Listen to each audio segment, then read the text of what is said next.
Is technology creating or destroying our jobs? Welcome to Spotlight. I'm Denis Loctier. Workers in many countries are increasingly aware of what many consider an existential threat to a wide array of jobs. Safe and efficient autonomous vehicles, for example, may make truck drivers obsolete in less than no time. That's millions of truckers facing sudden unemployment. At the same time, people around the planet are finding new job opportunities, often better job opportunities, thanks to continuing innovation across industries. The world of work is changing, from the Nile Valley to the Silicon Valley. Let's take a look at some examples. Once part of the desert, this chamomile field now provides a seasonal income opportunity for women living in Fayoum, one of Egypt's poorest provinces, with particularly high female unemployment. Hundreds of women are employed here, and business is growing thanks to new technologies. This local entrepreneur says new technology speeds up the drying process, meaning they can get their products to market in a much shorter time.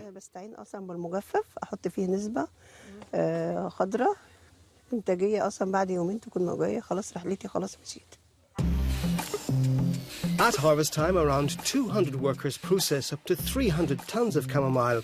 The plants are dried in a fast and hygienic way using a solar heat collector. The technology was developed by local researchers a few years ago and since greatly enhanced, spinning off a business creating high and low-level jobs across Egypt. High level, which cover the engineers and PhD holders who are already working in the design and the fabrication, supervision of the manufacturing of the soil dryer. The laborers that they are working for running the facility itself, and the females that working in the field itself, which the number increased dramatically. Green jobs are on the rise here. Amid climate change and shrinking oil subsidies, greener alternatives appear to stimulate local economies. We can export more, so we can buy more from the locals. We employ more people to do this post-harvesting processing and the saving and the packaging. So it's a lot of economic activity going on. Experts say Egypt's move to a greener economy will create jobs, generate technologies and draw greater investment. But don't advances in technology have the opposite effect on jobs? From MIT and Harvard to its vibrant ecosystem of tech startups, Boston is at the forefront of changes brought about by robotics and artificial intelligence.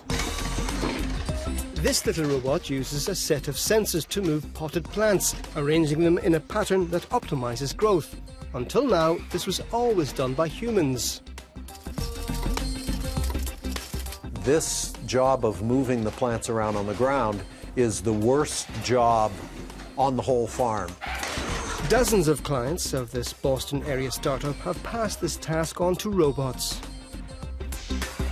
Nobody was losing their jobs in this industry when the robots come along.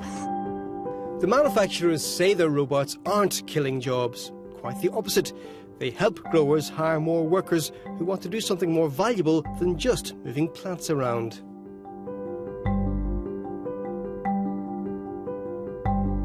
Everyone would rather do other jobs, whether it's tending to the plants as they're growing or driving a tractor or other things. So my customers have a challenge just finding workers to do this kind of work. But what about the foreseeable future when artificial intelligence will make machines much more capable?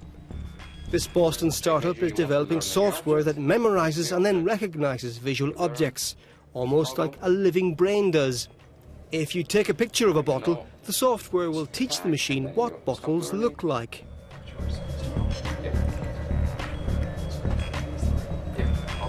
We realized that what people actually wanted were brains inside these devices, so that these robots can have capabilities similar to animals or humans.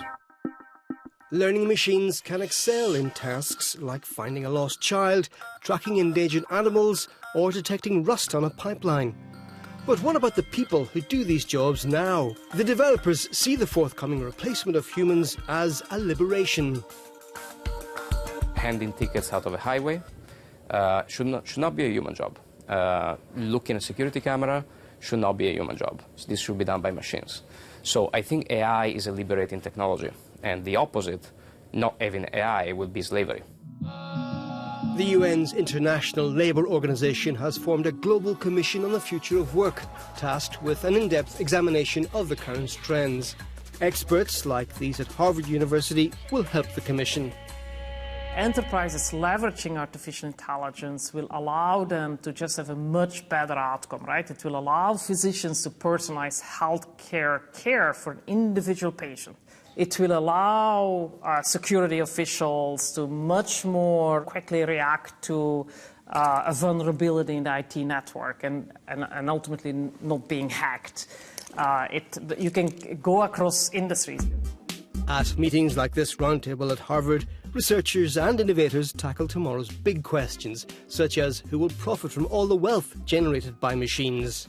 We, the people of the world, have got to own this new technology so that the profits and rewards come broadly to people rather than go to billionaires, because the owners are going to be the winners. How will societies cope with a future of work that seems drastically different from what we're used to? If we have everything we need and we don't have to work to subsist, to survive, work becomes a luxury.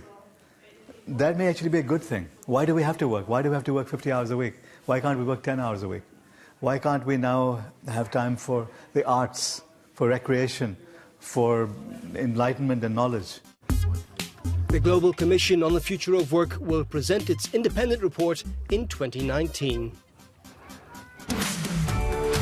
There are many questions that may or may not have answers yet. We are joined now by Guy Ryder, the Director General of the International Labour Organization. Mr. Ryder, thank you for being with us. We have just seen a couple of examples of how technology can make businesses more efficient, but do we comprehend the whole scope and scale of this? To put it bluntly, are machines about to take all our jobs?